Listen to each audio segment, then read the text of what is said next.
Hello, hello, hello there. I'm BRC. I took my pills. Now we're ready. I think we're ready. You know, I got up like an hour ago or so. And now I took my pills. I also went for a walk this morning before I took my pills and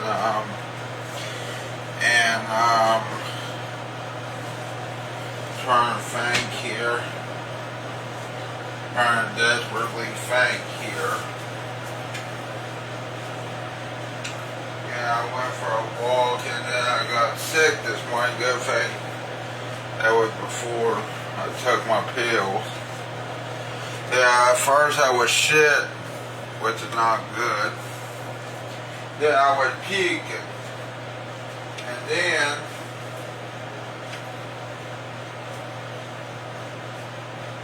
of course, not many places were open to use the bathroom. Not even the gas station was open, but of course they didn't have a bathroom.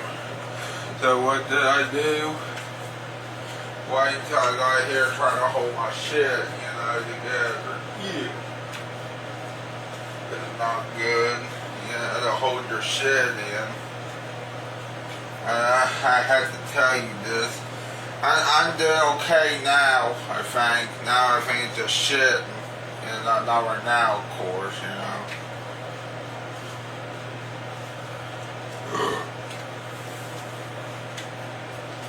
I went to Brookse'S Bar and Grill yesterday. Good food. I don't think that would make me sick. I think this stuff, like eating a lot of food, I don't know. Well, at least it wasn't as bad as the pickle eating contest thing, Because with the pickle eating contest, I had high blood pressure, fast heart rate too. The day after, but I think that was because it had, actually no, it did have MSG, but it had a lot of salt in it. If it had MSG, I'd be worried about MSG now. Or also known as monosodium glutamate.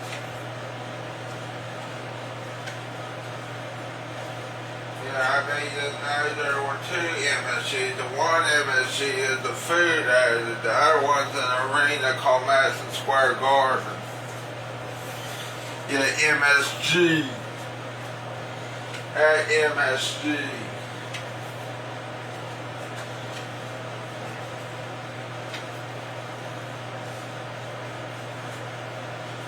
And again, they say MSG is not that good for you.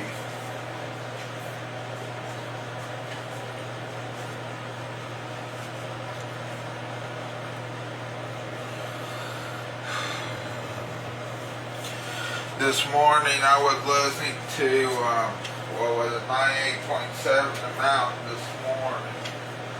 The one with Steve Animal on there. Because I want to support them more and I want to see more contests from them. But of course right now they don't have a contest. Right now, as of this moment.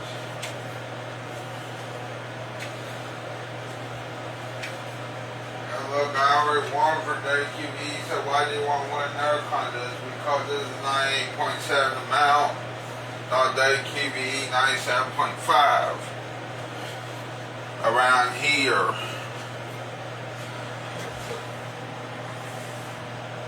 But you know who's been around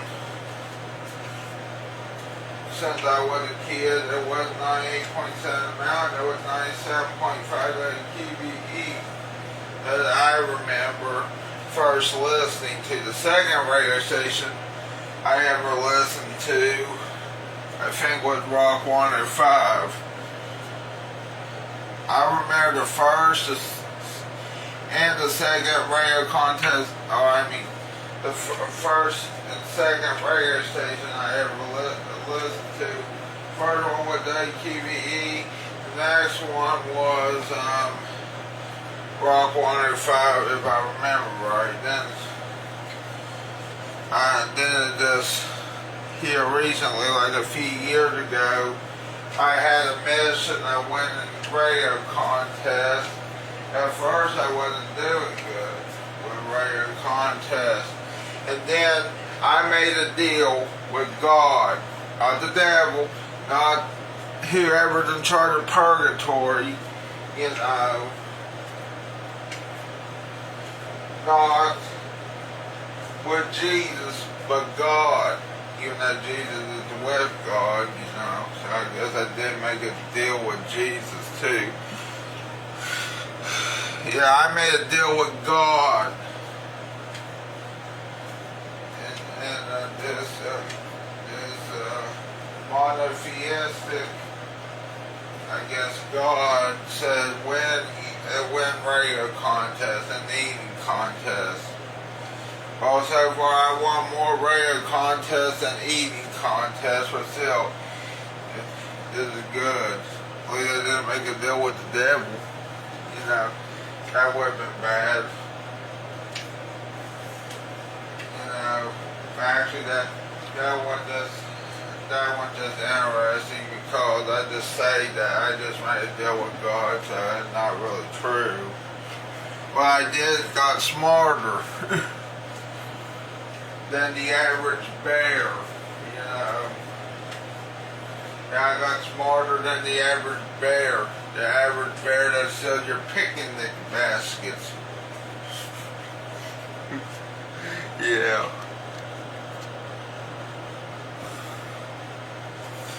Yeah, I got smarter, you see.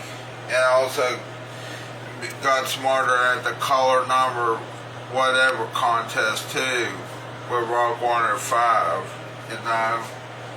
I'm one lucky son of a, bitch. You.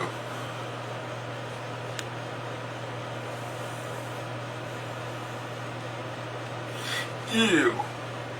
One lucky son of a bitch, if you ask me. You bitches. You.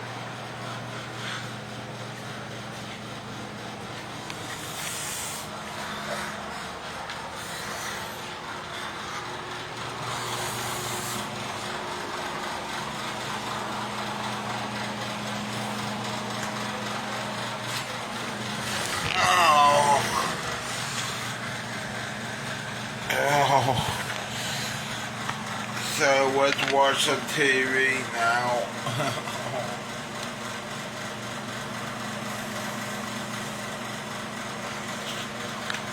Also, if you already, I got some news for you, for the hoes, for the porn stars out there.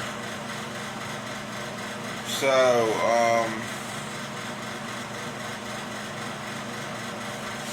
hold on, man. I'll tell you. So, how does it feel?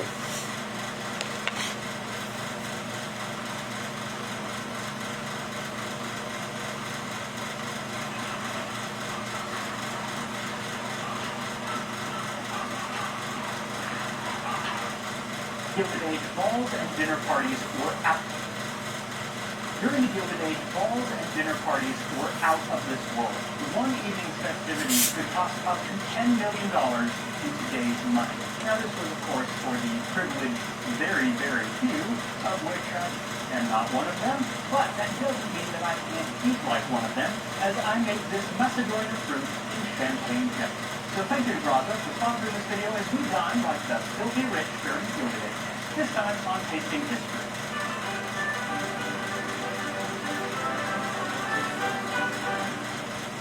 The Gilded Age was roughly the last third of the 19th century here in America. And it was an age where burgeoning industries like steel, oil, railroads... Can you hear that real good? Someone tell me you can't hear that real good. Hold on there, Wesley.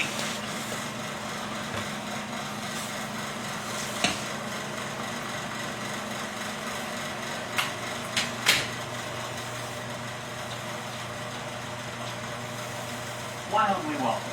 The term the Gilded Age came from the 1873 novel of the same name by Mark Twain and Charles Dudley Warner. And it perfectly depicts this period because while the age was gilded, it was not golden. Okay, I can hear a little bit better. Hello there. He says, hey, BRC. Well, hello there, Wesley. Iron or some other less precious metal. And while the wealthy of the Gilded Age glittered at the top, just beneath that were they see of political corruption, with many Americans living in desperate poverty.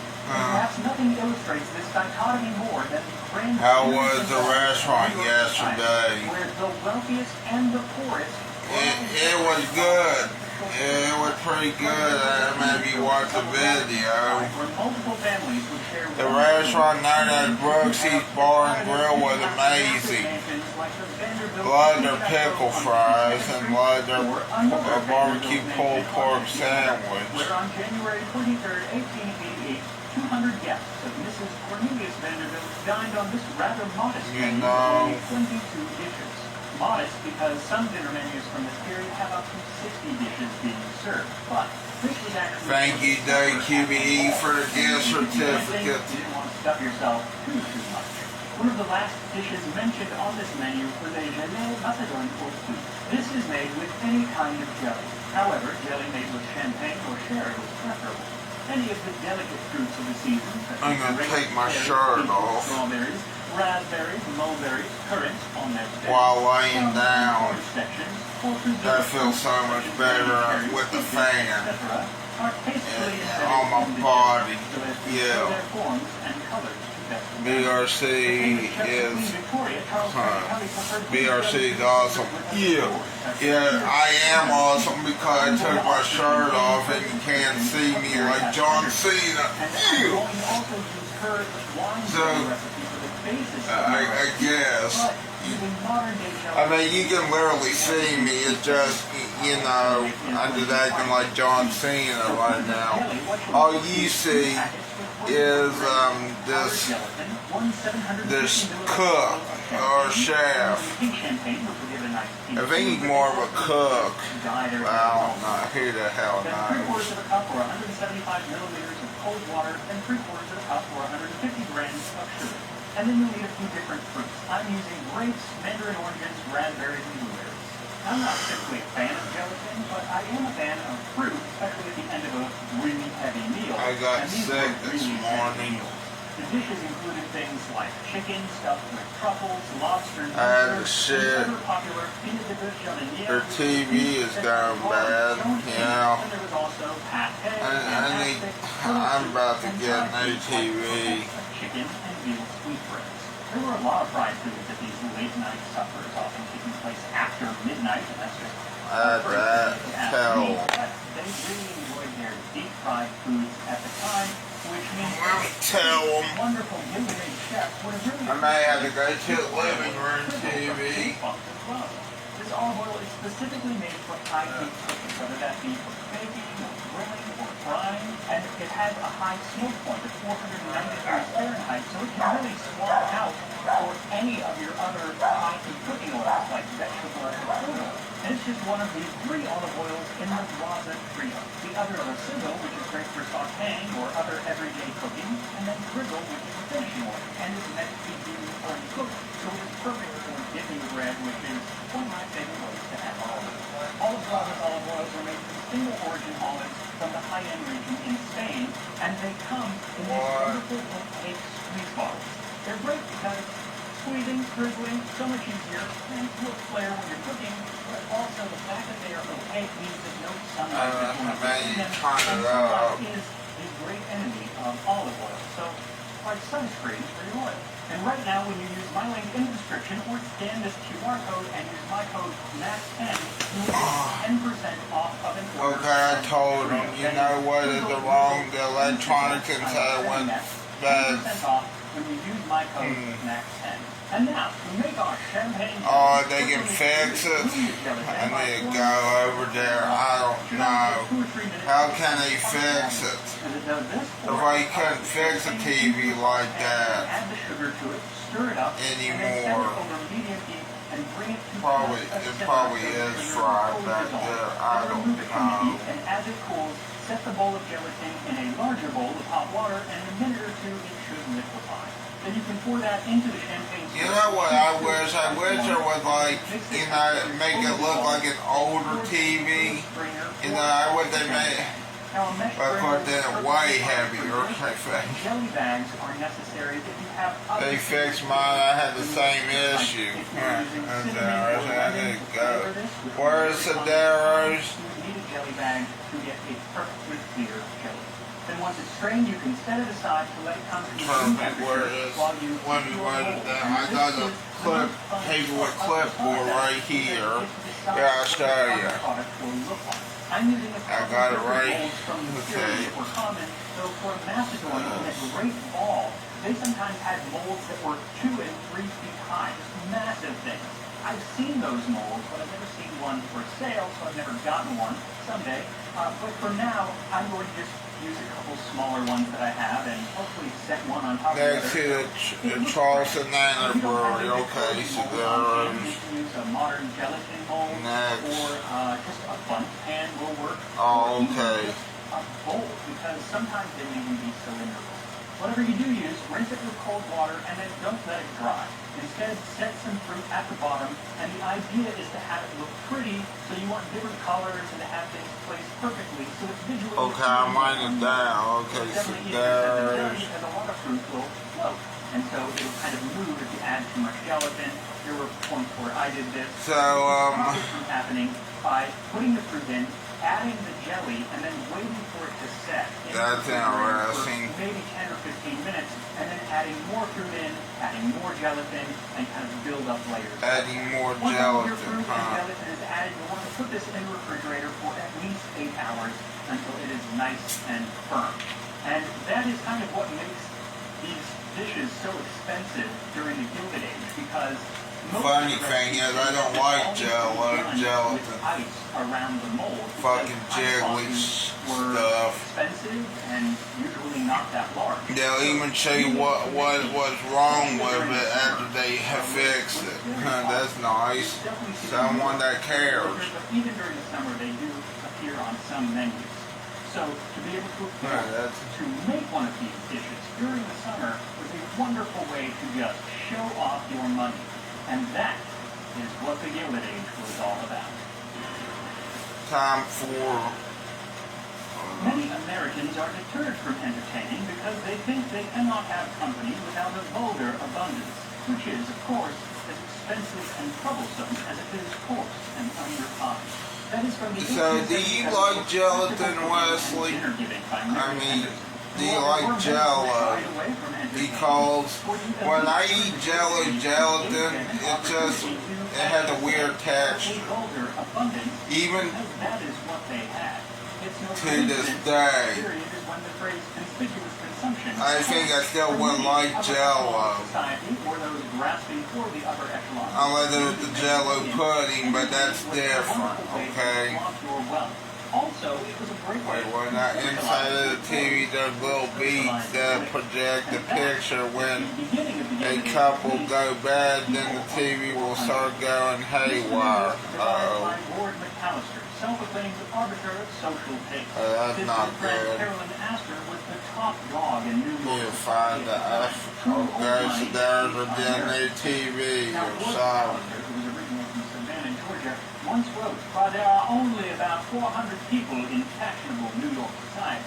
If you go outside that number, you strike people who are either not at ease in the ballroom or else make other people not at ease."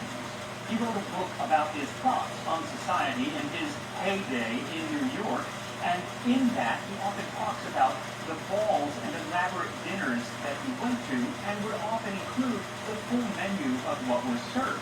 And he couldn't just remember the menu, of course. Rather, he had menus from all of these dinners that he went to, because people would print out the menu so they could give it to the guests as a bit of a souvenir.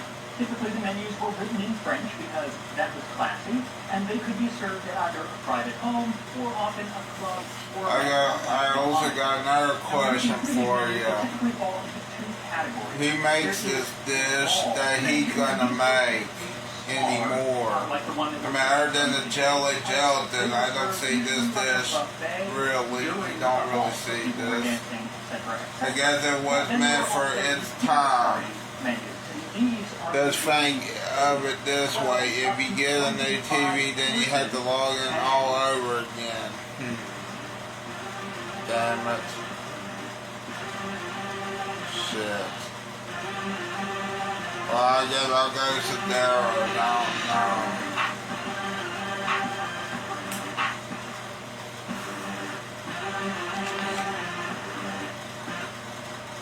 There would be tons and tons of food coming out. These were the kinds of dinners where when you sit down, there are like a dozen pieces of cutlery right in front of you. Now the order of the courses would vary slightly, but usually it went something like this. You started off the meal with raw oysters. You're welcome for the information, BRC. Turtle or mock turtle Oh, soup, thanks. fish course, another course of roast. Thanks, Wesley. Several dishes, including turkey, beef, pig, or duck, and then entrees, which were usually cooked oysters, sweetbreads, fried croquettes, or an omelet.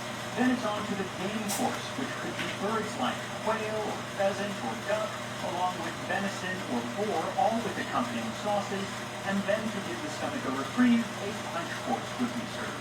This might be something like a champagne punch or a punch romaine, which I've made here on the channel. And often they work like a punch as we think of it today, but rather a sorbet floating in an amalgam of different alcohols. Then there would be multiple vegetable dishes, followed by a salad, and then something sweet.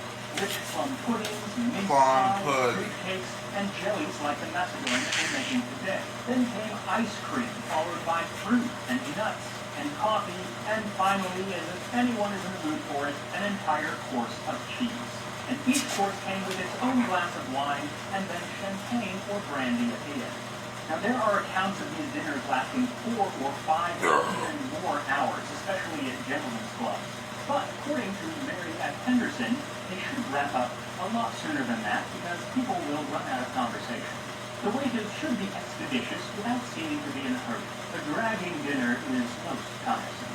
In France, the dishes and plates seem to be changed almost by magic. At a dinner at the Tuileries, 25 courses were served in an hour and a half. The whole entertainment, with the after-dinner coffee, etc., lasted 3 hours. 25 courses. Absolutely insane. But you do have to remember that the amount of food on a person's plate is usually rather small, and you only take a couple bites. Never overload a plate, nor oversupply a table. It is a vulgar hospitality. At large companies, where there is necessarily a greater variety of dishes, the most voracious appetite must be satisfied with a little of each. Hospitality is not to be measured by the square inch and calculated by cubic feet of beef or mutton. Indeed, and many of these plates would end up going back to the kitchen barely even touched. And there, sometimes the food would be eaten by the servants, but very often it would just be tossed out or given to the animals. And there was something to be said about being able to waste food at this period.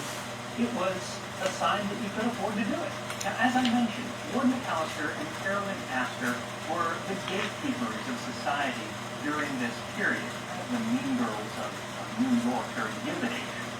But it actually wasn't the old money that created the Gilded Age. It was the new money, the Rockefellers, the Carnegies, the Vanderbilts. And it was a Vanderbilt who, when she couldn't get onto Lord McAllister's 400 list, decided to take it down. All the Vanderbilts who'd married into the Vanderbilt family was seen as unfit for the list. But she and her husband had far more money than most of those who were actually on the list. And so she was determined to find her spot in society. So she and her husband, William, built an opulent mansion in the French chateau style on 5th Avenue that put all of the other homes around it to shame. And then as a housewarming, all the planned to have one of the most spectacular balls that the city of New York had ever seen. Yeah, city of New York. Newspaper reporters come to the house I wish I would go to New York City. But the only city that's similar to New York around here is either Huntington or Charleston, not Morgantown. Morgantown is not a skyscraper town. And through some rather complex social machinations. I want to go to skyscraper town. City. City. Mrs. Vanderbilt coaxed Mrs. Astor to finally pay her a visit, essentially acknowledging her existence. And only then did Mrs. Astor accept the invitation to the ball, along with her daughter Karen. And they did attend. And the social machinations that went on were actually really complex and really interesting, so much so that they pick up several episodes in, I think, the first season of The Gilded Age. Now, for our purposes, it is the grandiosity of the event that is important. With about 800 people in attendance, it was said that the champagne budget alone was $65,000, which would be about $1.6 million in today's money. So there are sources. You know what I miss, people? For food and drink. Oh, I'll pause that for a moment. I'm going to tell you what I miss in Milton. What I miss in Milton is the wrestling at that volunteer fire department. I miss, I forget what it's called, UWA, WV, or something like that. UWA, I think it's what it's called now. It's no longer a company because the owner of it, which I think they called her Lady Nada, because I thought it was funny. But her real name was Nada Atkins, I think. I miss her and her wrestling promotion so much. Because at least, you know, even that promotion had Shane Storm in it too, at least Shane Storm would pay in that promotion more than at Gary Dameron's ASW West Virginia or ASWWB. Let's just say that. But even so, that is in. The good thing about the UDA was I thought it was a dinner show too. You can order snacks and then you can sit at a table. That was the coolest wrestling event I've ever been to, where you order well, okay, you don't have to order food, but you could get food and sit at a table. I thought that was the best thing ever. You know, people, I miss wrestling events like that. I want to make a wrestling event like that too. Have them sit at tables, have them eat and watch wrestling, or eating contests, or whatever. And yet, I don't know. It wasn't worth it. The supper was the only thing which severe judges criticized in the arrangements. Here is the bill of fare translated into English. The original is in bad French, poorly printed on plain pasteboard. The menu included several hot dishes, including bouillon and croquettes, but mostly it was made up of cold dishes, like a salmon dish and different meats suspended in jelly, along with salads and ices. It was definitely more practical to serve cold food at a ball because it was usually done more like a buffet style. And it wouldn't actually be served until 2 a.m. This supper, because the ball started at 11. I've been asleep for hours at this point. Also, it was a Monday night. Anyway, so the food did actually not go fully eaten. People were dancing and everything, but instead of throwing it out like I mentioned, it actually was used again. For Mr. Russell Sage gave a ball on the next day, and somebody found out that Mr. Sage had made arrangements for the remnants of the Vanderbilt supper, and that there was quite enough left over for the requirements of Mr. Sage's entertainment. The Vanderbilt Ball ended up becoming one of the most important events of the Gilded Age, not because of the food, but rather because of the costumes. People were obliged to spend upwards of $400, that's about $10,000 today, on their outfit. And this led to some pretty extravagant costumes, including Alice Vanderbilt's famous electric light dress, where she had a built-in battery to light an electric light bulb, a rather new invention at the time. So I think that the award for most interesting costume was that of Miss Kate Fearing Strong, who dressed as a cat.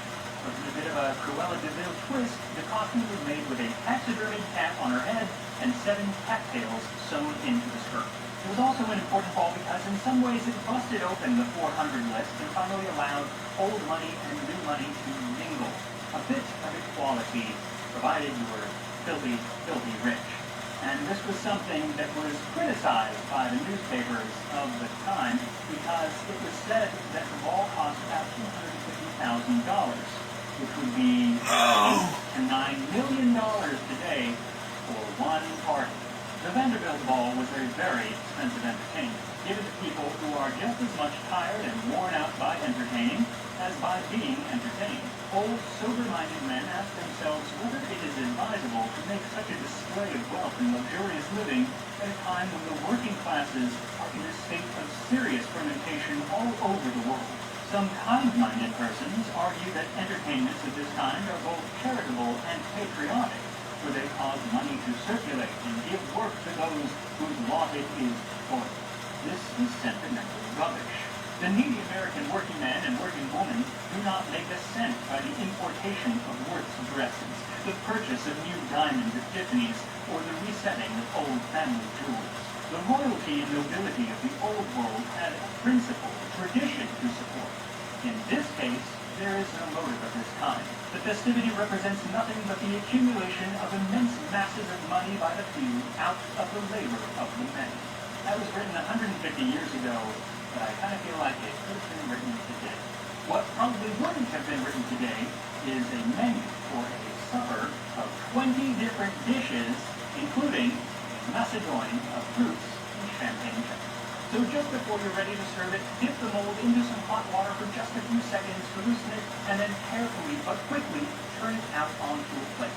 And it helps if that plate is a little wet, as it will allow you to move the jelly around a bit should it not be centered. And this can be decorated with some whipped cream or more fruits, or as I did, an entire other jelly on top to make it all the more grand. And for the most part, I think I've succeeded with the fruit keeping in its place, especially the grapes. Some of them did kind of float away, but I still think it looks pretty darn good. And here we are, a macédoine of fruits and champagne jelly from the Gilded Age. You can do this all day. It's so fun. So it wobbles. I don't like that. The looks of that. Slice out real quick. And let's give it a go. So spoiler alert, I actually don't love the texture of gelatin and like Jello. So we'll see how that goes. But I'm going to just first start with just the jelly.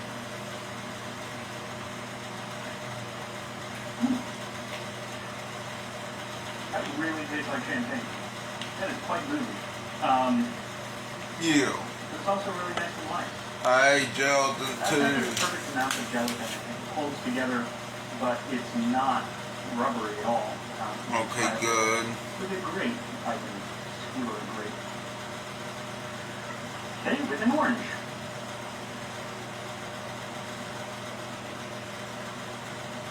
Okay, that's actually really, really nice. It's a little sweet from the amount of sugar that we put in there, but it's not overly sweet. It's not like modern day Jello. Okay. Maybe good modern. Maybe I'm actually a fan of Victorian or Gilded Age era gelatin. That's really good. I also do love the pink hue. If you use regular champagne that's not pink, many of the recipes say to add cochineal, which is a type of coloring from that period. It's still used today. It's actually made from small bug, but it makes a wonderfully vibrant red. But if you just use a little bit, you'll get this nice pink. But they also would color them blue and yellow and green and all sorts of different colors. In fact, in one of the first Titanic videos that I did, I made a chartreuse jelly, and that was green because I used green chartreuse. So, make it pretty colors, and I would say use different wines. Try different liqueurs out, because that really is the dominant flavor. I'm surprised at how much I'm enjoying it. So even though I'm not a Vanderbilt, it is nice to try eating like a robber baron once in a while. It takes a little bit of time. This is not a quick dish to make, and frankly, none of the dishes on those menus are easy to make. They are all pretty labor intensive. That's part of what makes them so special, is because they were labor intensive. But give it a try. Try different fruits, try different alcohols, try no alcohol, have other flavorings in there, and I will see you next time on Tasting History.